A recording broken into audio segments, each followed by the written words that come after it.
Hindu calendar के अनुसार वर्ष के अंतिम माह फागुन माह पूर्णिमा को होलिका दहन होता है। होली की पौराणिक कथा 4 घटनाओं से जुड़ी हुई है।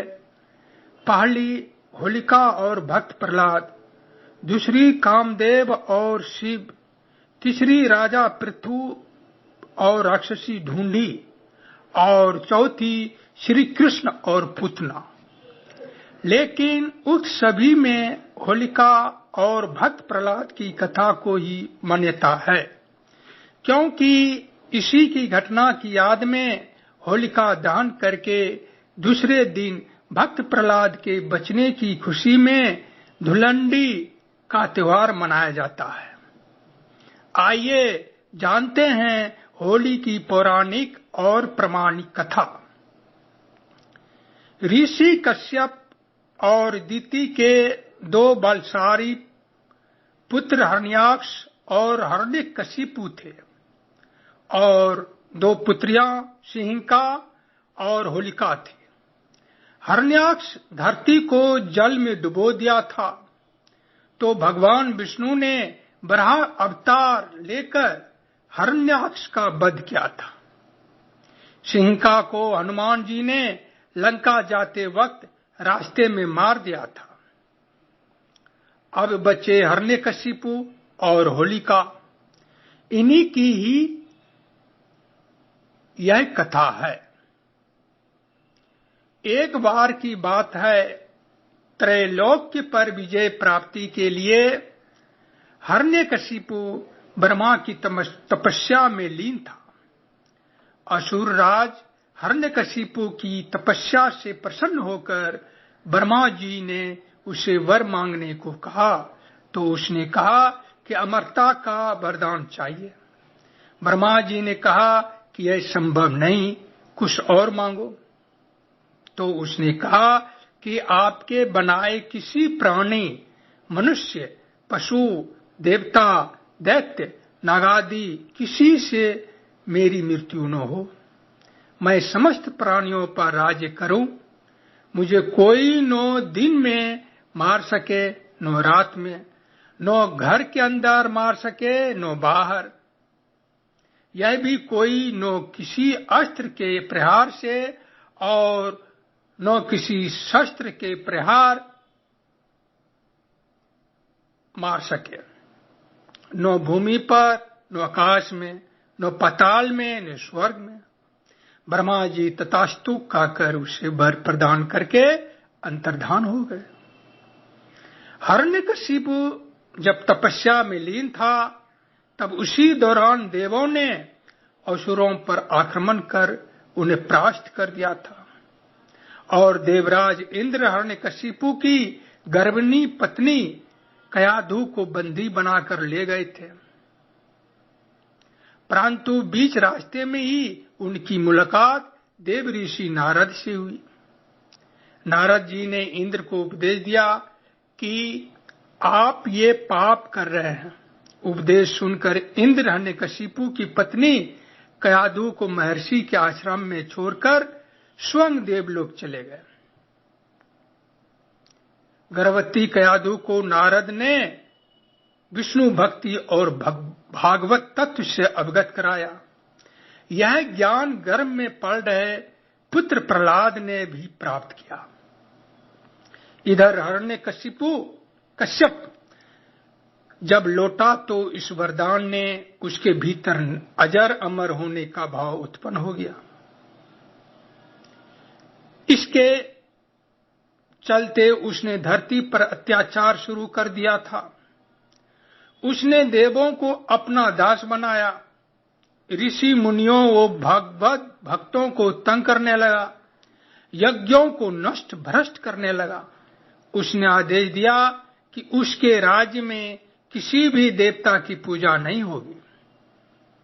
उसने कहा कि हिरण्याय नमः के अतिरिक्त अन्य किसी भी मंत्र का उच्चारण नहीं किया जाएगा। पूरे राज्य में स्वयं उसी की पूजा की जाए, अन्य किसी की नहीं। जो ऐसा नहीं करे उन्हें वह मार दिया जाए। उचित समय पर वाद में प्रहलाद का जन्म हुआ तो राज्य में खुशियां मनाई गई। हिरण्यकश्यप के 4 पुत्र थे, अनुल्लाद, हल्लाद, भक्त प्रहलाद और संगलाद। प्रहलाद का उपनयन संस्कार करके उसे गुरुकुल भेजा गया। कुछ समय बाद हिरण्यकश्यप को यह जानने की उत्सुकता हुई कि गुरुकुल में मेरे पुत्र क्या सीख रहे हैं। उसने प्रहलाद को बुलाकर पूछा, तुमने गुरुकुल में क्या सीखा? प्रहलाद ने कहा कि भगवान विष्णु की नवविध भक्ति सीखी। अपने पुत्र के मुख से अपने शत्रु विष्णु का नाम सुनकर हिरण्यकशिपु क्रोधित हो गया।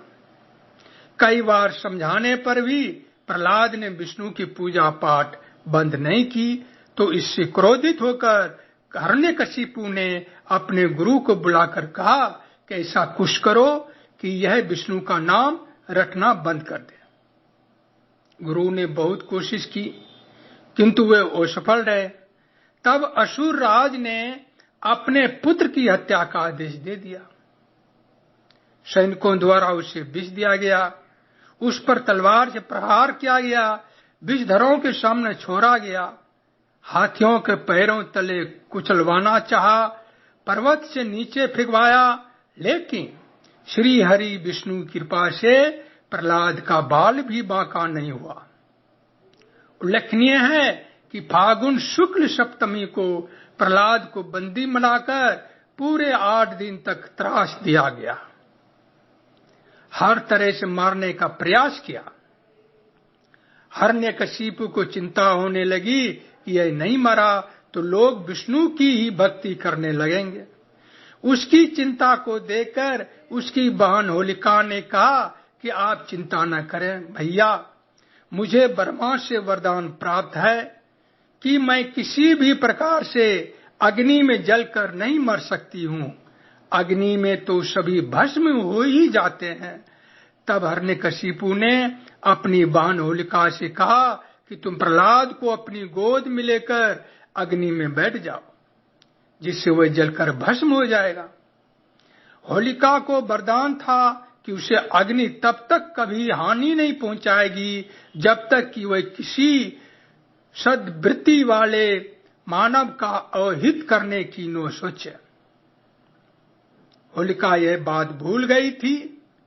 वह अपने भाई की बात को मानकर अपने भतीजे प्रहलाद को गोदी में लेकर अग्नि में बैठ गई। उस दिन फागुन माह की पूर्णिमा थी। सद्वृत्ति वाले प्रहलाद को अहित करने के प्रयास में होलिका तो स्वयं जलकर भस्म हो गई और प्रहलाद श्री हरि विष्णु का नाम जपते हुए अग्नि से बाहर आ गया। यह देखकर तो हिरण्यकशिपु और भी ज्यादा क्रोधित और चिंतित हो गया। इस घटना के बाद हिरण्यकशिपु ने प्रहलाद को एक खंभे से बांध दिया। फिर भरी सभा में प्रहलाद से पूछा, किसके बलबूते पर तू मेरी आज्ञा के विरुद्ध कार्य करता है? प्रहलाद ने कहा, आप अपना असुर स्वभाव छोड़ दें। सबके प्रति समता का भाव लाना ही भगवान की पूजा है। हिरण्यकशिपु ने क्रोध में कहा, तू मेरे सिवा किसी और को जगत का स्वामी बताता है। कहाँ है वह तेरा जगदीश्वर? क्या इस खंभे में है जिसे तू बंधा है? यह कहकर हिरण्यकशिपु ने खंभे में घूंसा मारा। तभी खंभा भयंकर आवाज करते हुए फट गया और उसमें से एक भयंकर डरावना रूप प्रकट हुआ, जिसका सिर सिंह का और धड़ मनुष्य का था। पीली आंखें, बड़े बड़े नाखून, विकराल चेहरा और तलवार सी लपलपाती जीभ, यही नरसिंह अवतार थे। उन्होंने तेजी से हिरण्यकशिपु को पकड़ लिया और संध्या की बेला में, नो दिन में नो रात में, सभा की देहली पर, नो बाहर नो भीतर, अपनी जांघों पर रखकर, नो भूमि पर नो आकाश में, अपनी नखों से नो अस्त्र से नो शस्त्र से उसका कलेजा फाड़ दिया। हजारों सैनिक जो प्रहार करने आए, उन्हें भगवान नरसिंह ने हजारों भुजाओं और नख रूपी शस्त्रों से खदेड़ कर मार डाला। फिर क्रोध से भरे नरसिंह भगवान सिंहासन पर जा बैठे, तब प्रहलाद ने दंडवत होकर उनकी प्रार्थना पूजा की। प्रहलाद का राज तिलक करने के बाद नरसिंह भगवान चले गए। हरिओम तत्सत नमः। ओम नमः शिवाय। नारायण नारायण नारायण।